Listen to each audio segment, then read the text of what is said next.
that we believe was sent by arsons earlier. Let's cut back to that video that we have. Oh, look at that.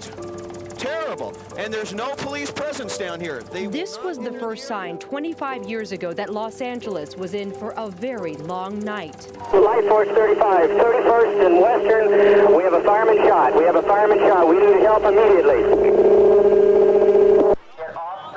LA Riots is the single biggest tragedy to hit LA.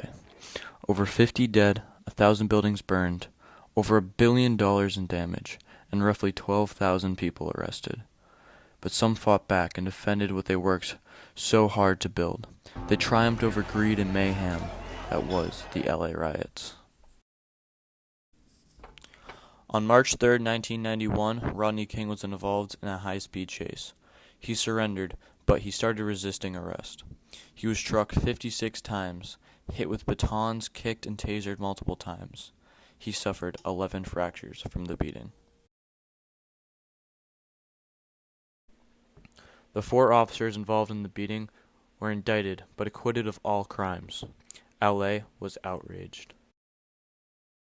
We, the jury, in the above entitled action, find the defendant, Stacy C. Kuhn, not guilty. And we're outraged about this verdict. This verdict was a slap in the face of the community, and it's something that we are not going to tolerate. So we're going to demand that Jerry Morse be retried and be put in jail.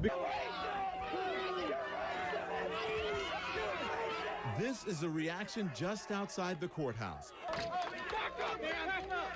Sheriff's deputies April 29th, 1992, 5:25 p.m.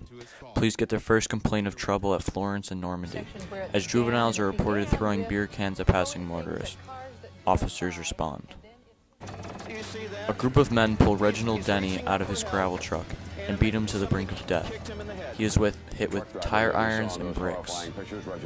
Soon the violence would spread to all of South LA. Mass looting was soon underway. Looters were gang members, teens, adult men, women. It was described as a colorblind orgy of wrecking and taking.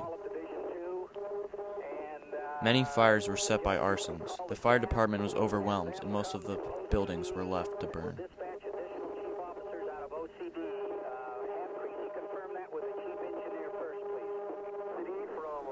Rodney King pleaded for the violence to stop. People, I just want to say, you know, can we all get along? Can we get along? Good Christians. I mean, we've been through so much, and to go through this. Due to racial tensions, Koreatown was targeted during the riots. Long before the riots, tensions had been simmering between some black residents and the Korean-American merchants. There was a language barrier. There wasn't an understanding. There was gruff treatment. There was poor communication skills. Condescending towards their customer base. Perception that people was like, these people don't trust us. And we keep spending money with them, making them rich. In our community, especially during that time, it was the perception that we allowed other people to take over our community. And they still don't like us. That's why people didn't like the Koreans, in my opinion. Many business owners put up black-owned signs in hopes of rioters sparing the business. Hopefully over the night they won't burn it down. Maybe this will work.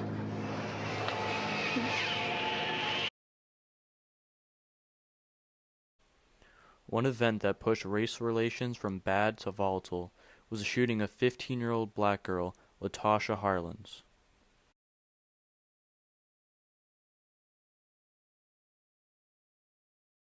Dew is convicted of voluntary manslaughter, but is sentenced only to parole and a small fine. The black community is outraged. Him, Korean-American-owned businesses are being specifically targeted. And while they're pleased, many used the riots as an excuse to get revenge on the Korean community. Koreatown was targeted. Came this country to want to have some kind of establish this American dream.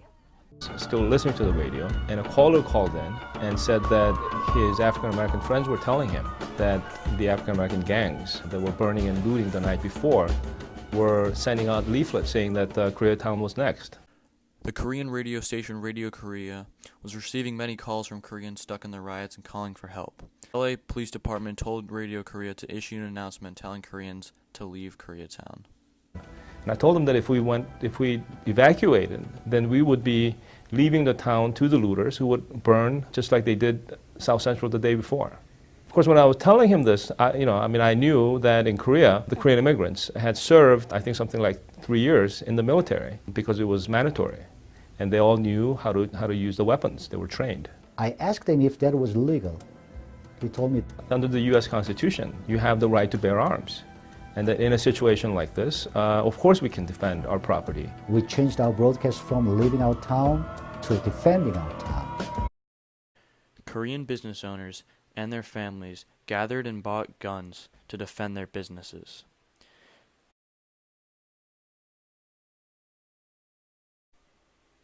Gun shop owners reported a skyrocket in firearm sales before and after the riots, especially among the Korean community.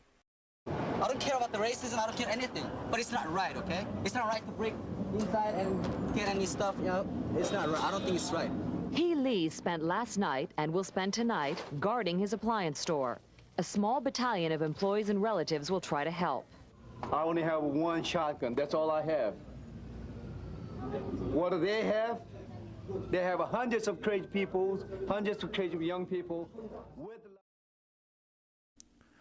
Koreans responded in force, bringing their past military training to the streets of LA. Korean shop owners defended their shops with the help of their employees, families, and volunteers.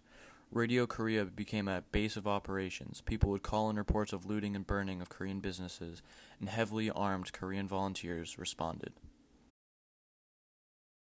2 Korean businessmen doing for themselves what neither police nor National Guard are on hand to do. Even though the police received aid from over 10,000 Marine, Army, and National Guard troops, the Korean community had to step up and defend themselves when the military, government, and police could not. They used the Second Amendment to protect their homes, lives, and businesses. I've heard about it from early this morning. We don't see any of that support coming out. We have a lot of shotguns in here and some handguns, but we have to use them because we have to defend our lives, we have to defend our property. And what we saw were Koreans in front of their businesses, protecting their businesses. That's what we saw.